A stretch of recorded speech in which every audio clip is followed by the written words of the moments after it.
Everton, eu cheguei agora. Tô tão Tá bom. acelerada. Você me perdoa? Claro, imagina. Bruno, faz pra gente começar? Então vamos, nesses instantes, tranquilizar os nossos corações, elevarmos os nossos pensamentos ao alto, rogando a espiritualidade amiga que se faça presente nesse nosso estudo, que nos envolva, que nos renove, que o nosso irmão Everton possa também trazer para nós aquilo que ele preparou, abrindo os nossos olhos para as lições do Evangelho do Cristo, para que possamos compreendê-la com mais segurança, com mais profundidade. Que os nossos amigos que não puderam estar aqui reunidos hoje possam também receber estas vibrações de paz e de alegria. Se conosco, Mestre amado, hoje e sempre. Que assim seja.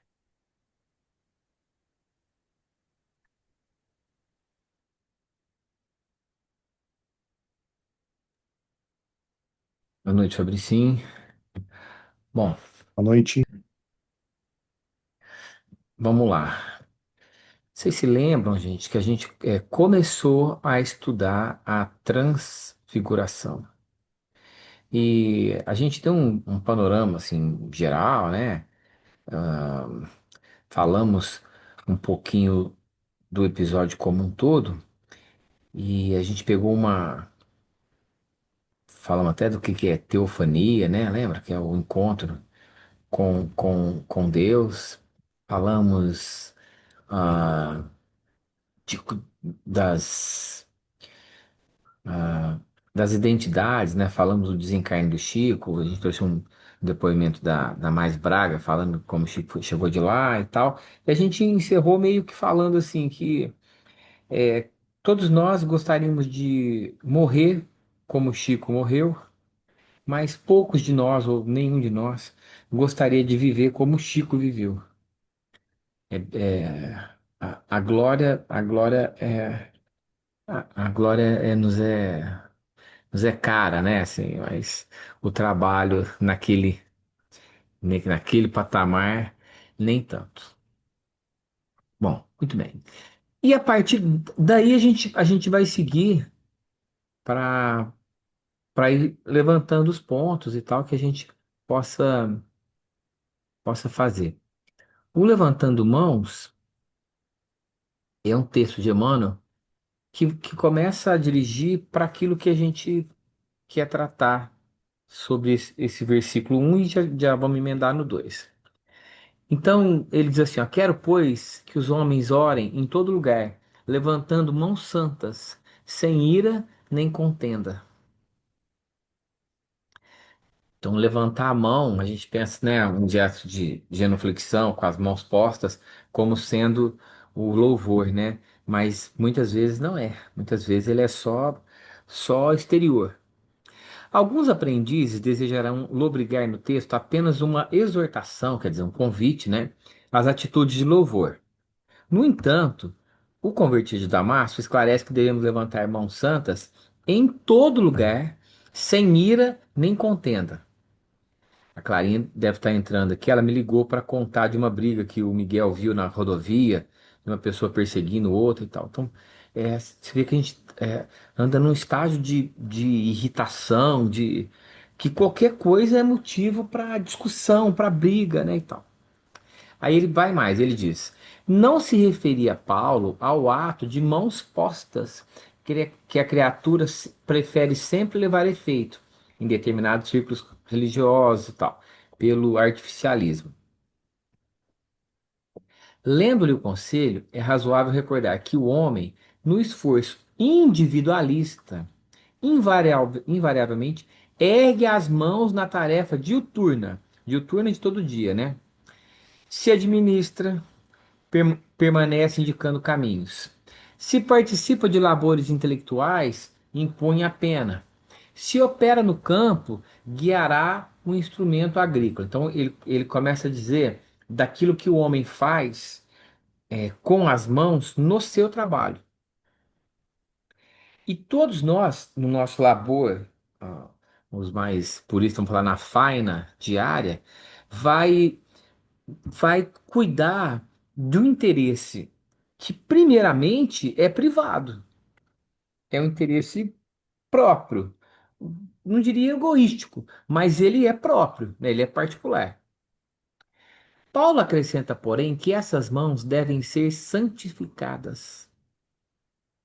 Depreendendo-se daí que muita gente move os braços na obra terrestre, salientando-se, todavia, a conveniência de se ajuizar da finalidade e do conteúdo da ação despendida. Então, Emmanuel, inspirado em Paulo, que por sua vez vai ao Cristo, ele vai dizer: olha, embora a sua atividade seja uma atividade que permeia aquilo que é individual, a sua ação, a nossa ação, ela deve ser santificada. Como a dizer, que fazer a obrigação, né, ou fazer só a conduta, para o cristão é pouco. É preciso que a gente faça mais, se a gente quer ter essa mão santificada. A santificação, então, não vem das mãos postas, ela vem das mãos em trabalho. Ela vem daquilo que efetivamente atinge algo além do meu próprio bem.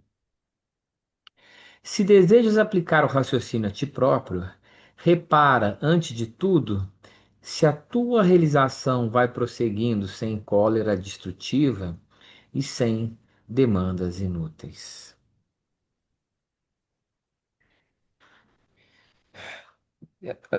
Assim, só para adiantar, já um pouco, sendo um pouco mais misericordioso conosco mesmo, né? Eu acho que isso é um objetivo, é um plano ideal. Muitas vezes a gente não consegue, muitas vezes a gente não consegue, né? Assim, nessa ação diária, muitas vezes nós vamos esbarrar naquilo que é muito particular, naquilo que toca muito a gente, e ora a gente vai saber é,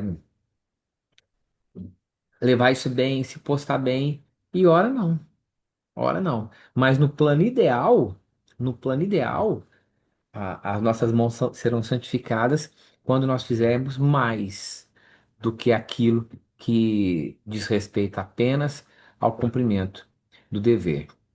Considera as particularidades do assunto e observa que Deus é sempre o mesmo Pai, que a misericórdia divina não se modificou, mas pede mãos limpas para os serviços edificantes junto à humanidade. Tal exigência é lógica e necessária, pois o trabalho do Altíssimo deve resplandecer sobre os caminhos humanos.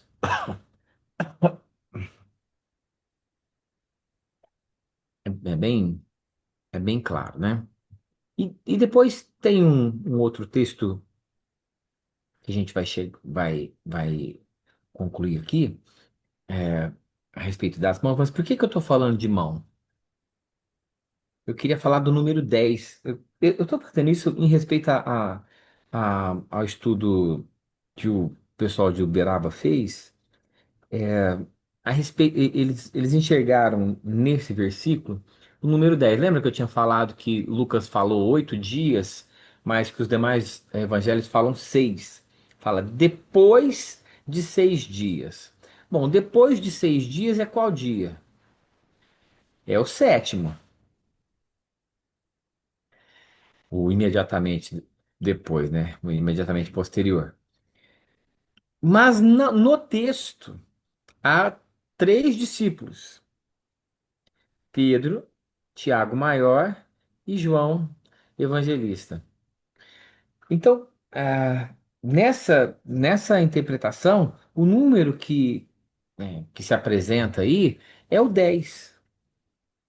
E eu peguei, elenquei aqui alguns dados, né, com o 10 para gente ver como é que isso aparece na Bíblia, né? as 10 pragas do Egito, os 10 mandamentos, que aí é o mais famoso, né? Quando Abraão ele negocia por Sodoma para salvar Sodoma, se ali houvesse 10 homens justos,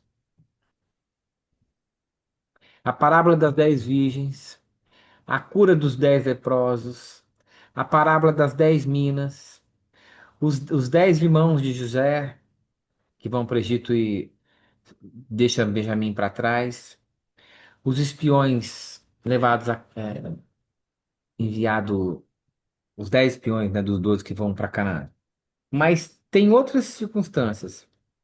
As gerações que são descritas, acho que eu coloquei aqui. As gerações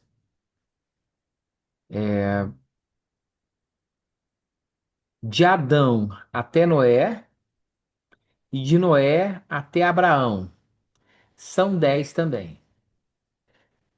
São 10.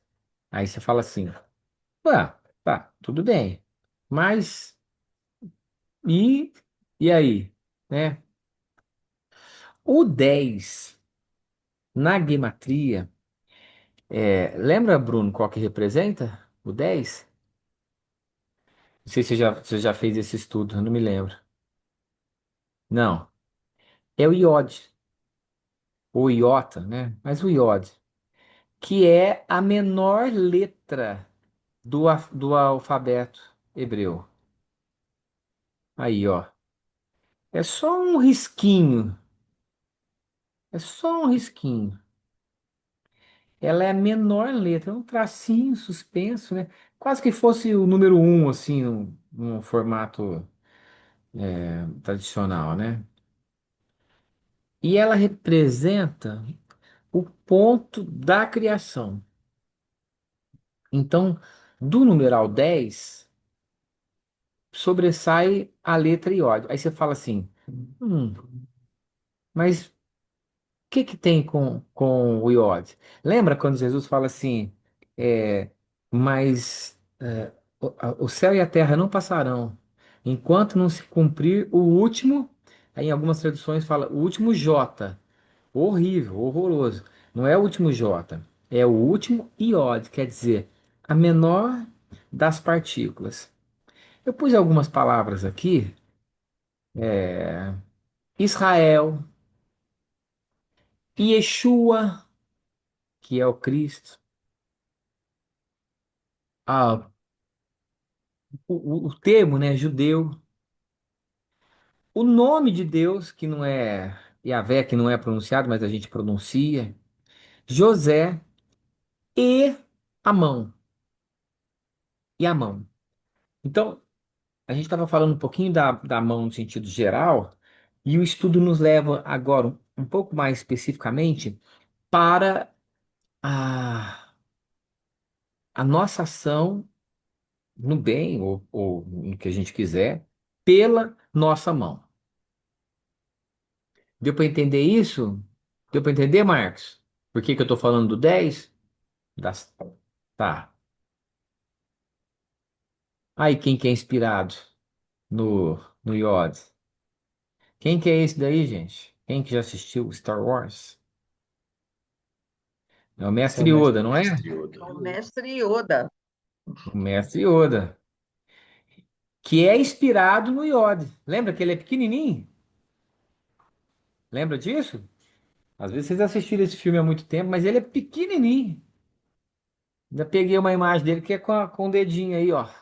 Com o poder dele. Isso é poderoso. Esse é poderoso. Aqui é o texto que a gente já viu. Vou aqui pro Mãos em Serviço. Aí Emmanuel diz assim: E Jesus, estendendo as mãos, tocou-o. Esse aí tá lá no livro Palavras de Vida Eterna, que é um livro que eu adoro. E Jesus, estendendo as mãos, tocou-o, dizendo: Quero ser limpo. Quando estiveres meditando e orando, recorda que todas as grandes ideias se derramam através dos braços para concretizarem as boas obras. Então, São Bento de Núcia, o São Bento, né, do fundador da Ordem Beneditina, o lema da Ordem Beneditina é Ora et laborem, ora e trabalha.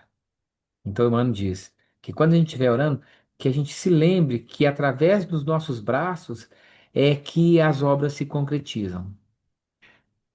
Cidades que honram a civilização, indústrias que sustentam o povo, casa que alberga a família, gleba que produz, são garantidas pelo esforço das mãos. Médicos dependem largo tempo em estudo para a conquista do título que lhes oferece o direito de orientar o doente. No entanto, vivem estendendo as mãos no amparo aos enfermos. Educadores mergulham vários lustros. Lustros, para quem não lembra, é um período de 5 anos, né? Vários lustros nas correntes das letras, adquirindo a ciência de manejá-las. Contudo, gastam longo trecho da existência estendendo as mãos no trabalho da escrita, mesmo com IA, porque não fica igual. Cada reencarnação de nosso espírito exige braços abertos no regaço maternal que nos acolhe. Toda refeição para surgir pede braços em movimento. Cultivemos a reflexão para que se nos aclare o ideal, sem largar o trabalho que no realiza. Jesus, embora pudesse representar-se por milhões de mensageiros, escolheu vir ele próprio até nós, colocando mãos no serviço, de preferência em direção aos menos felizes. E toda vez que nos sentimos cansados, suspirando por repouso indébito, lembremos-nos de que as mãos do Cristo, após socorrer-nos e levantar-nos, longe de encontrarem apoio repousante, foram cravadas no lenho do sacrifício, do qual, conquanto escarnecidas e espancadas, ainda se despediram de nós entre a palavra do perdão e a serenidade da bênção. Então, Emmanuel, nessa lição, ele nos chama a atenção para o exemplo. O que que o Cristo fez? Ele poderia mandar outro espírito de alto escalão? Ele poderia, mas veio ele mesmo, veio ele próprio. A gente pode pedir para alguém olhar o nosso filho, cuidado, mas quando tem alguma coisa, a gente fala, não, não, não. Eu que vou ver, eu que quero estar junto, eu que quero cuidar. Então, como Jesus nos amou e nos ama muito, ele falou: não, deixa que eu vou, eu, eu que quero fazer. E Emmanuel termina aqui que às vezes, nesse tempo agora que a gente vive muito, né? é, Pode chegar um momento que a gente fala assim: nossa, eu só quero descansar, descansar. E ele fala assim que o Cristo, do alto da cruz, mesmo com as mãos cravadas no madeiro, né? Ele teve tempo e ânimo para nos abençoar. Eu estou contando isso e estou lembrando do regresso de Simão Pedro, quando que conta que Simão foi recebido pelo próprio Cristo e levado depois a um sítio assim muito, um lugar muito aprazível, muito gostoso. E ele fala para Jesus: Senhor, o que eu mais quero é descansar, eu quero descansar. E aí Jesus fala para ele: Pedro, isso aqui tudo é seu. descansa o quanto quiseres. Ele deixa Pedro e vai saindo. E Pedro fala, Senhor, onde vais? Ele fala, Pedro, se lhe apraz descansar, é, descansa o quanto quiseres. Mas eu, enquanto houver alguém clamando e sofrendo na terra, eu preciso auxiliá-lo. E Pedro, Senhor, eu vou contigo, eu vou contigo. É um texto bem longo, bem bonito, mas é, assim, é uma medida difícil porque muitas vezes a gente quer descansar mesmo. Fala, rapaz, não estou aguentando. Porque que às vezes trabalha errado, né? Se ocupa com coisa que não precisa, e para aquilo que precisa mesmo, às vezes nos falta, nos falta energia. Eu acho. Talvez estou sendo um pouco moralista, não sei. Mas eu vejo assim, às vezes a pessoa, enquanto a pessoa no sábado de manhã, no domingo de manhã, ela fala, rapaz, estou acabado. Nossa Senhora, ontem eu tomei tanta cerveja, fiz tanto não sei o quê, tanto não sei o quê, que eu não estou aguentando nada. E para outras ações a gente não tem toda essa disposição, todo esse ânimo, né? É um pouco diferente. Mãos limpas é outro texto que vai de Atos. Aí diz assim, ó, e Deus, pelas mãos de Paulo, fazia maravilhas extraordinárias. Gente, por que que Deus fazia maravilhas extraordinárias pela mão de Paulo? Por quê, né? Por que será? Mas diz assim, o Evangelho não nos diz que Paulo de Tarso fazia maravilhas, mas que Deus operava maravilhas extraordinárias por intermédio das mãos deles. O pai fará sempre o mesmo, utilizando todos os filhos que lhe apresentarem mãos limpas. Muitos espíritos, mais convencionalistas que propriamente religiosos, encontraram nessa notícia dos Atos uma informação sobre determinados privilégios que teriam sido concedidos ao apóstolo. Então, ó, o que que o Emmanuel está dizendo? Que algumas pessoas enxergam nessa descrição que Paulo teria algum poder reservado, miraculoso, superior, é, destinado a Deus e por isso ele poderia operar, por isso Deus poderia operar maravilhas pelas mãos dele. Aí ele diz assim, ó, antes de tudo, porém, é preciso saber que semelhante concessão não é exclusiva. A maioria dos crentes prefere fixar o Paulo santificado sem apreciar o trabalhador militante. Quanto custou ao apóstolo a limpeza das mãos?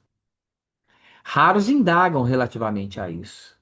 Recordemos que o amigo da gentilidade fora rabino famoso em Jerusalém, movimentara-se entre elevados encargos públicos, detivera dominadoras situações. No entanto, para que o Todo-Poderoso lhe utilizasse as mãos, sofreu todas as humilhações e dispôs-se a todos os sacrifícios pelo bem dos semelhantes. Ensinou o Evangelho sob zombarias e açoites, aflições e pedradas. Apesar de escrever luminosas epístolas, jamais abandonou o tear humilde até a velhice do corpo. Agora, olha a lição, olha a lição. Porque Paulo, sendo quem foi, ele trabalhava para se manter e trabalhou para se manter até o final.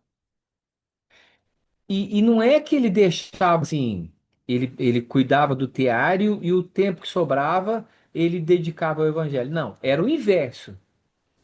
Ele cuidava do evangelho e naquilo, o mínimo possível para se sustentar, ele trabalhava fazendo os tapetes, né, e tal, para poder se manter. Então, Emmanuel está dizendo assim, que o fato de Deus trabalhar pelas mãos de Paulo não é à toa. Não é uma dádiva, é um trabalho, é uma conquista.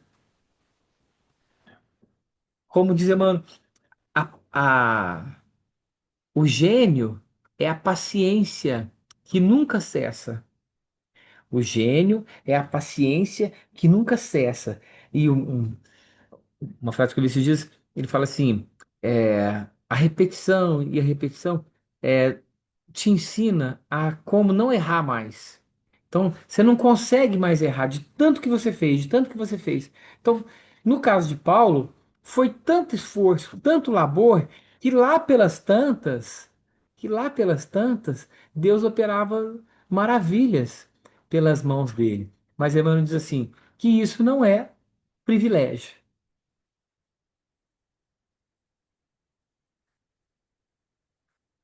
Considera as particularidades do assunto e observa que Deus é sempre o mesmo Pai, que a misericórdia divina não se modificou, mas pede mãos limpas para os serviços edificantes junto à humanidade. Tal exigência é lógica e necessária para resplandecer nos caminhos humanos. Bom, então deu para entender que, que o versículo inicial aí diz respeito ao trabalho. Agora, eu quero passar para o outro versículo para dar tempo da gente completar, que diz assim, ó: enquanto ele orava, a aparência do seu rosto se tornou outra, resplandecendo suas vestes brancas. Enquanto ele orava, a aparência do seu rosto se tornou outra. Então, gente, o que que acontece naquele momento? Vou pausar aqui um pouquinho. Naquele momento, o Cristo nos é ensinado assim que o Cristo, ele se fez homem, se fez criança, se fez humilde. Ele, o Cristo se fez um. Se fosse hoje, a gente ia falar, é um capial. Ele tinha sotaque de interior. Porque lá quando Jesus é preso e ele está na casa de Pôncio, Pedro aparece ali e uma das empregadas fala assim: você fala como ele. Na Galiléia, a forma de pronúncia era igual a gente, quando a gente vai em São Paulo, a pessoa fala: desculpa perguntar, mas você é mineiro? Como algo menor. O Cristo tinha esse sotaque. E Pedro falava como ele. Pedro falava como ele. A Galiléia era mal vista como uma terra pobre de pessoas de rebelião que cumpriam a lei porcamente, mal cumpriam a lei. Então Filipe, né, quando conversa com Barnabé e fala de Jesus, ele fala assim: mas pode vir alguma coisa boa da Galiléia? De Nazaré? Então esse homem que a gente não consegue medir o que ele fez para ser a luz que ele se fez uma pessoa como nós. Eu lembro sempre do seu Livar, do nosso dirigente da nossa casa, que ele fala, que conviveu muito com o Chico, e ele fala assim: a gente convivia com o Chico e parecia que ele era uma pessoa normal, como nós. E era, mas não era. Era, mas não era. E na transfiguração, o que que acontece? Na transfiguração, ele se mostra tal qual ele era. De fato.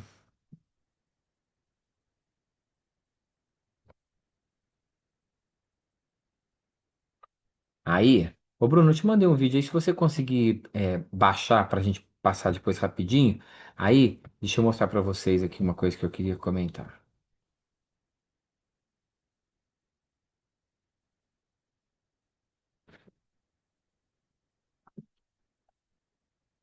Quem assistiu esse filme aí?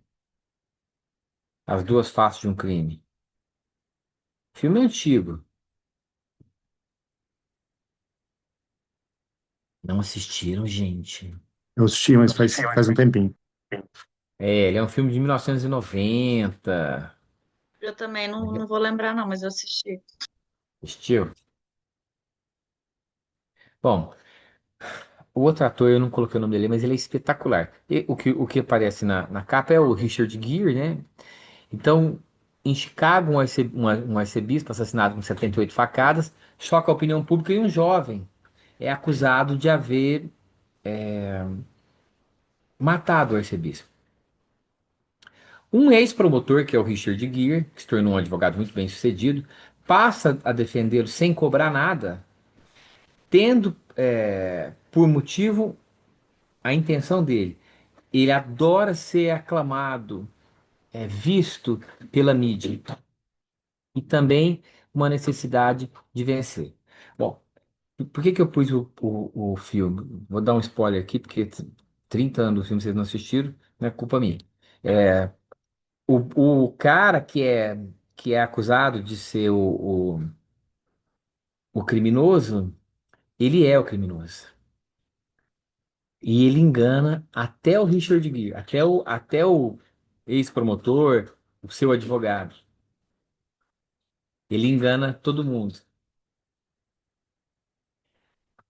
Aí a gente pensa assim, qual que é a verdadeira identidade? A verdadeira identidade desse assassino era ser assassino. A verdadeira identidade do Richard Gere não era o advogado bonitão, bem-sucedido, que ele era, mas esse negócio de ser bonito e bem-sucedido, todos nós sabemos aqui já suficientemente que é circunstancial, conjectural e passageiro. E passageiro. O máximo que a gente pode ficar bem-sucedido é numa vida, depois tem que começar tudo de novo. É, a verdadeira face dele era ser vaidoso, era ser orgulhoso. E a do Cristo? A do Cristo é ser um sol. A verdadeira face de Jesus é ser um sol. Aí você fala assim, mas como é que é isso? Como é que pode ter uma transfiguração? Nós tivemos um caso recente, bastante famoso no meio espírita, claro que não é igual ao de Jesus, mas que nos remete um pouquinho, e eu vou colocar para vocês.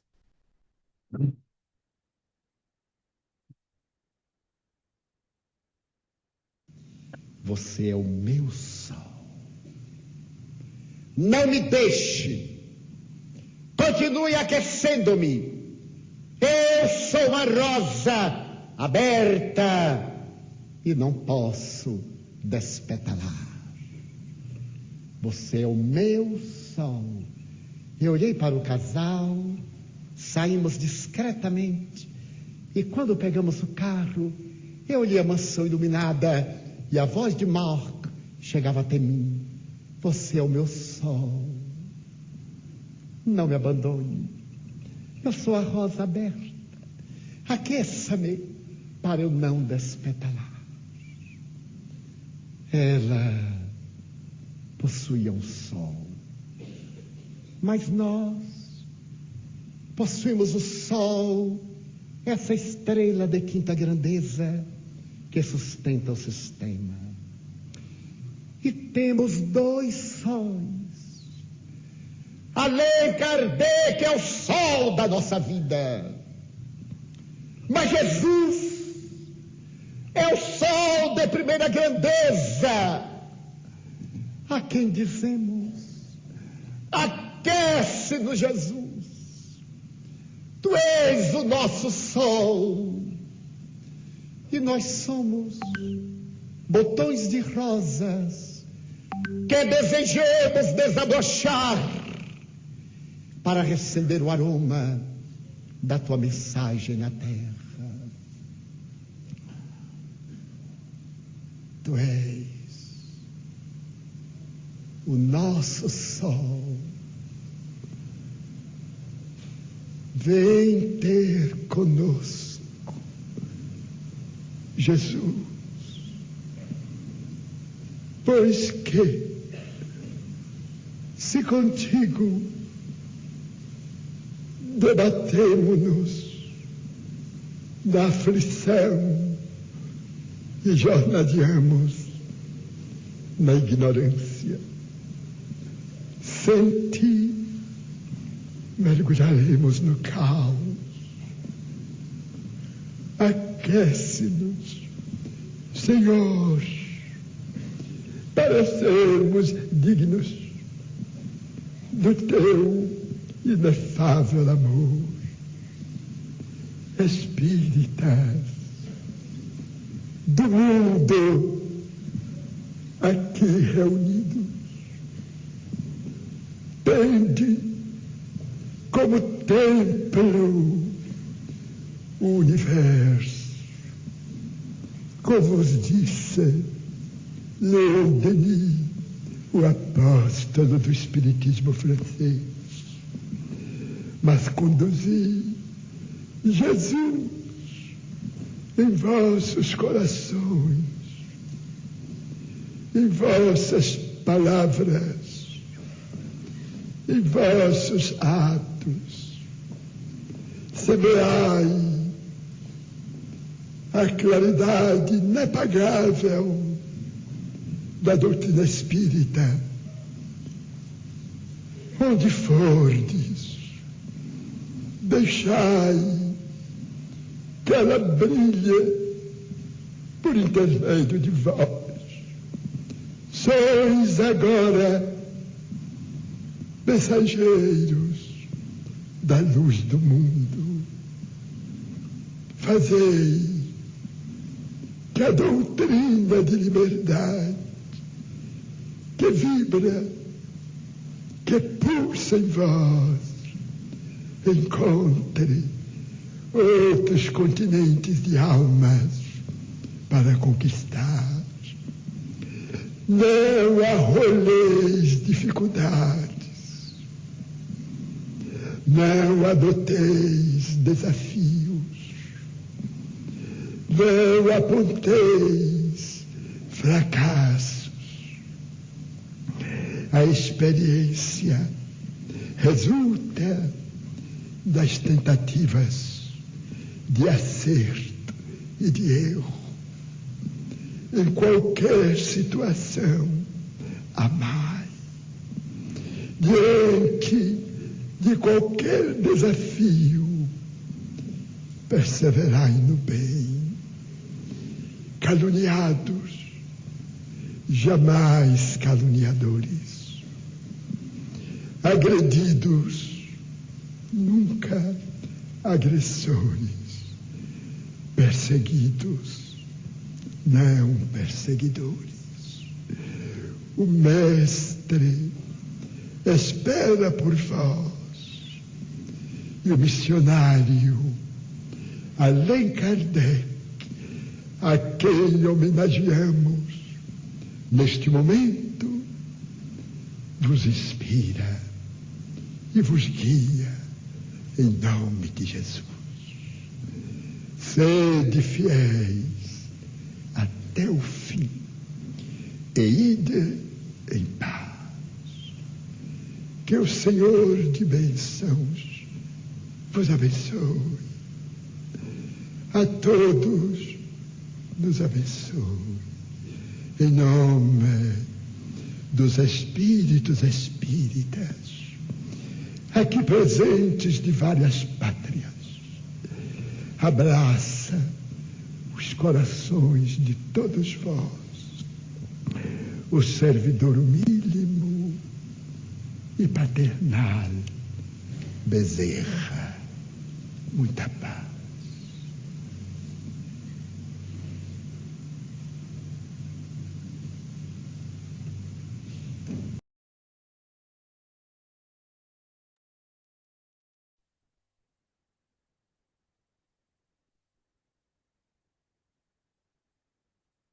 Bom, não sei se quem prestou atenção, quando eu deixei até o final para poder, nem, não sei se todo mundo conhece Bezerra, né? Bezerra era velhinho, né? Bezerra era velhinho. E Bezerra leva a fazer aniversário sábado que vem, junto com a minha mãe. Bezerra é do dia 29 de agosto, nascido em Riacho do Sangue, no Ceará. Foi um dos grandes espíritos que o Brasil dispôs.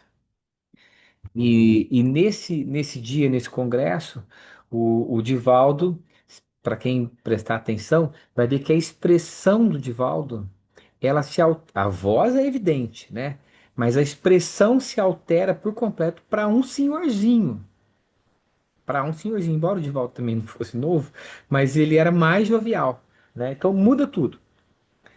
Agora, assim, o Divaldo é um gigante entre nós, mas em relação ao Cristo, então vocês imaginam o que é que foi, né, essa transfiguração? Naquele momento, o Cristo se mostrou um pouco como o sol que ele é nas nossas vidas. É essa a grande mensagem, tá?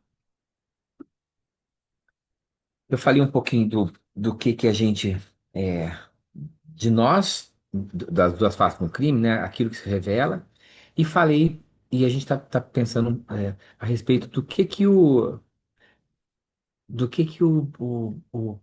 como Jesus se mostra. Agora, eu queria que vocês pensassem, o que Jesus veria se ele nos olhasse? Se ele parasse para para refletir em nós mesmos, o que ele ia ver? Primeira coragem de olhar, né? De encarar. Ô Bruno, você consegue colocar? Quando, quando o Mel Gibson filmou A Paixão de Cristo, vocês imaginam, gente, tá, acho que um dos dias mais tristes da história do mundo, esse ator fez Barrabás. Eu pedi pro Bruno colocar do começo aí, né?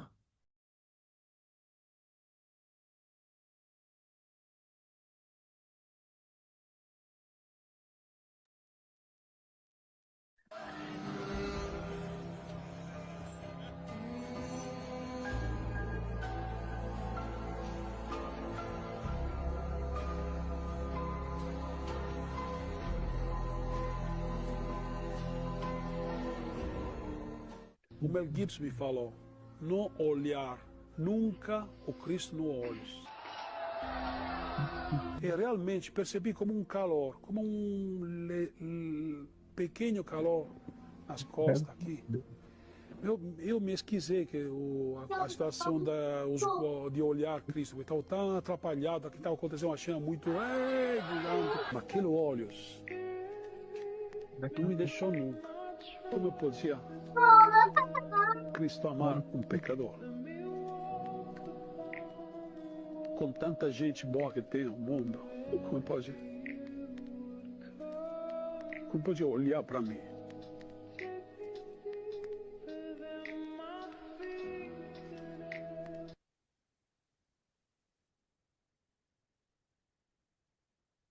Deixa eu pausar aí, Bruno. Seu áudio está aberto. Gente, isso daí, primeiro que eu achei assim, a caracterização desse ator, eu falei, gente, isso deve vir de um outro plano, de uma outra inspiração, porque ele ficou muito malvado. Ele ficou com uma cara assim tão horripilante de ruindade. Não sei se deu para entender o contexto. Ele faz, não fa- ele não faz o Barrabás, não. Ele faz o Pôncio, né? Ele faz o Pôncio. Então, o Mel Gibson é o diretor. O Mel Gibson, o ator, que é o diretor de filme, ele fala pro ator: não olha os olhos de Jesus. Não olha. E ele fala assim: e naquela balbúrdia, eu me esqueci. E quando eu olho, que é um outro ator que está fazendo, ele fala assim: ali eu me perdi. Eu sinto um calor nas minhas costas. E ele diz assim: aquele olhar não me deixou nunca. Porque como é que Jesus poderia amar um pecador como eu diante de tanta gente boa que tem no mundo? Agora, é uma peça, é um filme. Gente, imagina o que que é a vivência com aquele sol, de fato. Era uma coisa, assim, muito sublime, né? Embora a arte tenha esse predicado mesmo, né? A arte, ela nos transforma. Ela nos transforma. Às vezes, como diz a Mercedes Sosa, eu gosto sempre de lembrar dessa frase. Ela, lá no Volver a los 17, ela diz assim: Lo que pode el sentimento, no hay podido el saber. E a arte é sentimento, né? A arte é sentimento. Então, é, no caso do ator, o Cristo ouviu. No caso de Jesus, Pedro, Tiago e João viram o que ele de fato era. É isso. Bom, deixa eu andar aqui para a gente completar. Aí tem um texto que diz assim: na glória do Cristo.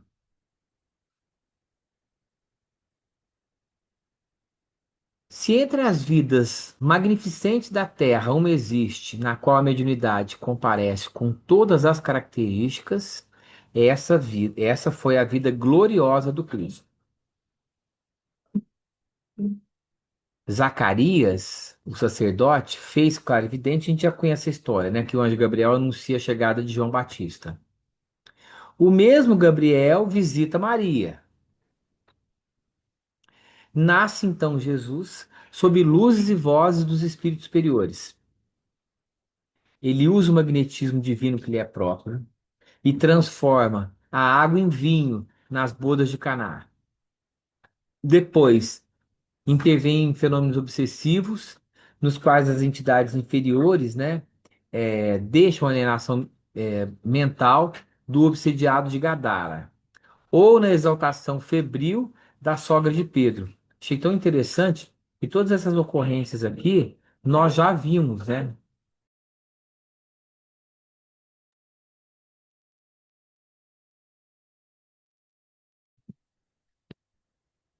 Levanta corpos cadaverizados e regenera as forças vitais dos enfermos de todas as procedências. Apazigua elementos desnorteados da natureza e multiplica alimentos para as necessidades do povo. Sonda os ideais mais íntimos da filha de Magdala, quando lê na Samaritana os pensamentos ocultos. Nós estudamos aqui também a Maria de Magdala, foi até sugestão da Clarinha para que o nome. Clarinha estava antenada aí com as mudanças, que ela sugere o nome de Maria, porque foi tão arrebatador quando a gente estudou a biografia dela. Conversa ele mesmo com desencarnados ilustres no em cima do Tabor, que a gente está vendo agora. Avisa a Pedro que espíritos infelizes procurarão induzi-lo à queda moral e faz sentir a Judas que não desconhece a trama de sombras de que o apóstolo desditoso está sendo vítima, e ainda assim o amava. Ora no horto, antes da crucificação, assinalando a presença de enviados divinos. E depois da morte, volta a confabular com os amigos, fornecendo-lhes instruções quanto ao destino da Boa Nova. Reaparece plenamente materializado diante dos aprendizes no caminho de Emaús. E mais tarde, em espírito, procura Saulo de Tarso nas vizinhanças de Damasco para confiar-lhe elevada missão entre os homens. E porque o jovem perseguidor do Evangelho nascente se mostre traumatizado ante o encontro imprevisto, busca ele próprio a cooperação de Ananias para socorrer o novo companheiro dominado de assombro. É inútil, assim, que cristãos distintos, nesse ou naquele setor da fé, se reúnam para confundir respeitosamente a mediunidade em nome da metapsíquica ou da parapsicologia, que mais se assemelham a requintados processos de dúvida. Porque ninguém consegue empanar os fatos mediúnicos da vida de Jesus, que diante de todas as religiões da terra permanece por sol indiscutível a brilhar para sempre. De vez em quando, quando eu fico assim pensando na verdade da vida, né, da, da vida que nos espera, daquilo que eu vi essa atriz que morreu há pouco tempo agora, não a Glória Menezes, a que morreu um pouquinho antes dela, Laura Cardoso, ela numa entrevista é, daquele. Como é que chama aquele que morreu também, Nish? O que entrevistava? Foi o Ravengar? É o Ravengar. Alguém que lembrar o nome aí me fala. Ele fala Abusão. assim, o Abujanra, Abu Ranja, né? A gente tem ouvido gente morta o tempo inteiro, né? No som, nas entrevistas, né? Tá cheio de gente morta, igual lá no filme O Seu Sentido. E, e ele pergunta para ela, e ela fala assim: Eu acho que não tem nada mesmo, viu? Eu acho que não vai ter nada, ela diz. E eu penso assim, sempre quando eu ouço isso, né? Gente, e o testemunho desses que nos precederam? Como é que não tem jeito de negar? Não tem jeito. Foi tão grande, foi tão vivaz, né? Foi tão incisivo que ele muda a história. E gerações e gerações vão dar a sua própria vida por aquilo que eles viram. Então Pedro vai dizer: Olha, eu não acho ruim de morrer, eu só não quero morrer de cabeça para cima, igual Jesus, porque depois dele, morrer crucificado é a glória. Se for para eu ser crucificado, eu quero ser crucificado de cabeça para baixo. O texto fala de Paulo. Paulo ficou tão, vamos usar um anacronismo aqui, ficou tão passado, me pinta que eu tô bege, que ele fica perdido. Ele vai para a pousada, fica lá, e daí a 3 dias ele acha que é Sadoc que veio procurá-lo, que era um amigo dele, e era Ananias, a quem ele havia ido é, buscar para prender e matar lá em Damasco. E o diálogo, aí você vê como tem um ditado que fala assim: é pelo dedo que se conhece o gigante. Ananias diz assim para ele: eu vou falar de cabeça aqui, do que eu me lembro. Irmão Saulo, o Cristo que lhe salvou as portas de Damasco mandou que eu viesse até vós, para que pudesses ver novamente. Gente, olha o nível desse povo. Ananias estava lá na sua casa, lendo o evangelho, fazendo a pregação, entra Jesus, Jesus fala para ele: Fala, Ananias, sabe o Saulo? Sei, Senhor. Ele está me perseguindo, né? Ele é o maior perseguidor. Então, eu o deixei cego e ele está na pousada X, que fala até o nome da pousada, na pousada X, e eu preciso que você vá até lá orar com ele, para que o nosso irmão possa voltar a ver. E Ananias fala: Uai, Senhor, se o Senhor está falando, né? Se o Senhor tá mandando, né? Eu vou. Então, assim, é um negócio muito grande, muito essas intercorrências mediúnicas que o texto cita várias delas, elas nos levam a ver e voltar e falar, gente, não tem jeito. É isso mesmo. Não vai estar o escuro lá da lápide, como diria o Vinícius Toquinho, né? Por dentro Por dentro uma laje, embaixo a escuridão, é fogo, irmão. É uma visão. Mas vem o outro lado e fala, meus irmãos, não é assim. Não é assim.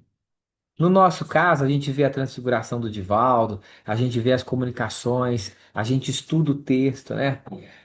Mas vez por outra, Deus nos permite levantar um pouquinho esse véu e sentir e falar: Senhor, obrigado por ter me salvado naquele momento, naquele jeito, né? Daquela forma, aquela palavra que eu escutei, aquela pessoa que eu encontrei, aquele passo que eu tomei, aquela palestra que eu ouvi, aquele bem que eu fiz, aquele bem que eu fiz, aquela pessoa que eu ajudei.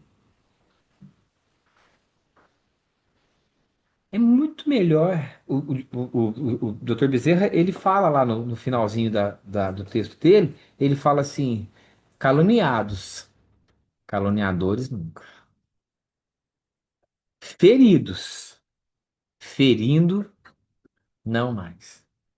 Por quê? Porque esse papel de ferir, de caluniar, de esse papel a gente já exerceu e a gente já aprendeu que ele não nos completa, ele não nos deixa feliz.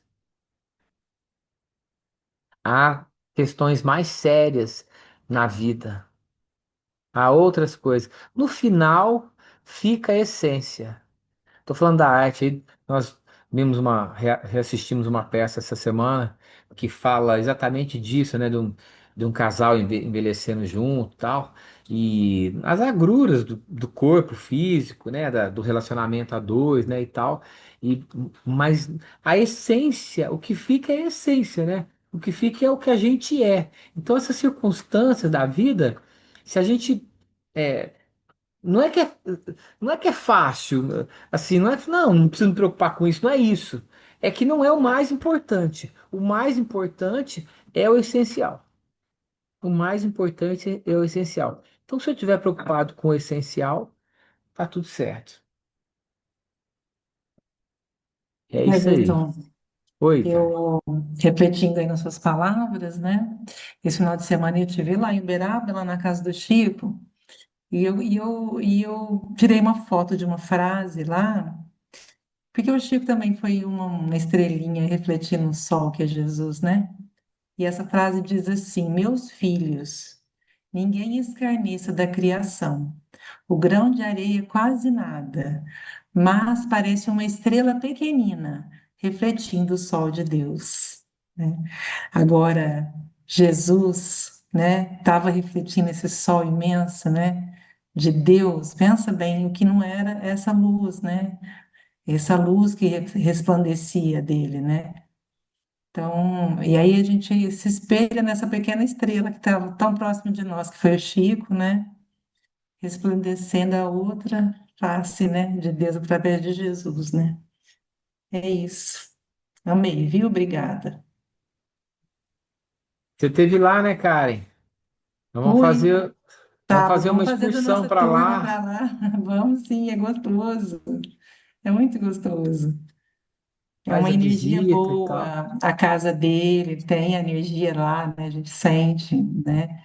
Tem o Uhum. passe, tem reuniões lá na casa, né? Eu achei muito, muito legal, a energia é muito gostosa. E esse texto que você está falando aí é porque uma vez ele foi desafiado. Sim, quando era E criança. é É. isso daí. Mas estava assim, lá que é não é no museu, não, é gente, meu Deus, que eles fizeram um lá que inaugurou agora em 2024, né? Que é Memorial, Karen. Memorial. Gente, a Ana me lembrou a segunda vez, hoje eu esqueci desse nome, né, Ana? E nesse memorial, na segunda salinha que você entra, é que é uma imersão que você vai fazendo, você vai entrando, né? E nesse lá tem, e aí você fica escutando como se tivesse, não vou falar não, porque senão eu vou dar spoiler, mas tem essa frase lá nessa sala da imersão que você faz. É muito bonito, gostoso, sabe? Traz muita reflexão para a gente, Uhum. porque ele deixou, né? Muitas luzinhas para nós, né? O Chico trouxe muito para a gente poder tentar começar a ser pequenas Tá muito palitos de perto, né? fósforo. palito de fósforo, né? Tá muito, tá muito É, próximo, né? Tá muito é perto. isso. Gente, mas essa passagem vocês vão ver que tem muita coisa legal ainda, viu? Podia ter falado do branco aqui, que o trigo do tempo de Jesus, ele era mais branco do que hoje. Então, lá no versículo que a gente estudou, ele fala assim: e as suas vestes se fizeram mais brancas. Então, assim, são muitos significados que a gente. É que se a gente for tão miudinho assim, a gente não faz nenhum versículo por domingo, né? Mas que tem muita coisa linda aí, tem. E eu fiquei feliz de ver o quanto que a gente já estudou. Falou todo mundo? Ô, Evin, Foi, meu bem. quando você trouxe o Dr. Bezerra aí, eu me lembrei de uma vez quando o seu Zé Paulo ainda era vivo e fazia aquelas distribuições em Pedro Leopoldo, né? Aí, o pessoal comentando do Chico também. Aí eu lembro uma vez que eu tava lá presencial quando meus pais foram, né? E aí o seu Zé Paulo nem andava direito assim mais, né? Mas de repente ele levantou e falou assim: Deixa eu ali ver meu povo, né? Mas na verdade era o Dr. Bezerra manifestando, né? E ele manifestou e foi lá na fila onde o pessoal ia receber, né? Então, você trouxe o Dr. Bezerra manifestando com. Agora eu me lembrei dessa passagem muito legal, assim, uma coisa que é incrível, só presente para você sentir mesmo o ambiente, o momento, né? Toda a espiritualidade manifestando ali, né? Muito Fabrício, legal. você está falando assim, é um testemunho, né? Então, e aí a gente pode colher inúmeros, né? Só para a gente poder terminar, eu me lembro de um que a gente fez um jantar, um desses jantares beneficentes, que a gente vai fazer o outro o mês que vem, né? Depois vou convocar todo mundo aqui para trabalhar. E, e eu me lembro que depois que passou o jantar, que assim, foi um jantar, foi o mais difícil que a gente teve até hoje, e é sempre na quinta-feira. E na sexta-feira, o Darjan, que é o nosso diretor espiritual, ele falou assim: e nós estivemos lá no jantar promovido, né, pelo Everton, os amigos, estivemos em 500 espíritos. Em 500 espíritos. Então você imagina o trabalho que a gente dá para poder fazer dar certo. Eu acho que é igual, sabe quando você tem filho, que é mil vezes mais fácil você fazer do que falar para ele fazer, mas você tem que falar para ele fazer, para ele aprender, para ele se sentir bem e tal. Eu acho que tem muitas vezes que é desse jeito aí. Ele falando, era mais fácil de fazer, mas se a gente fizer tudo, vocês não aprendem nada. Então, um pouquinho vocês fazem. E o certo é tomar gosto, né? Para fazer cada vez mais e melhor. Até um dia a gente ser como Pedro, né? Até a sombra curava os doentes nas calçadas. Gente, é isso aí. Muito bem. O Rafa, dá para fazer a prece para a gente encerrar?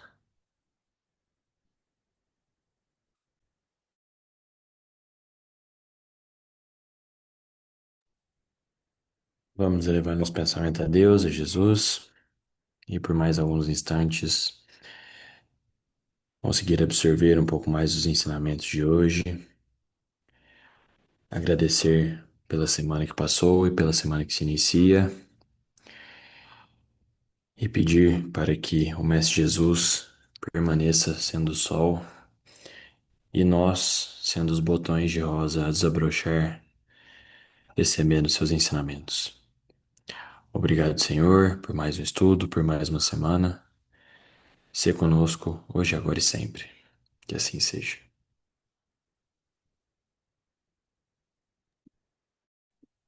Obrigado, filho. Obrigado.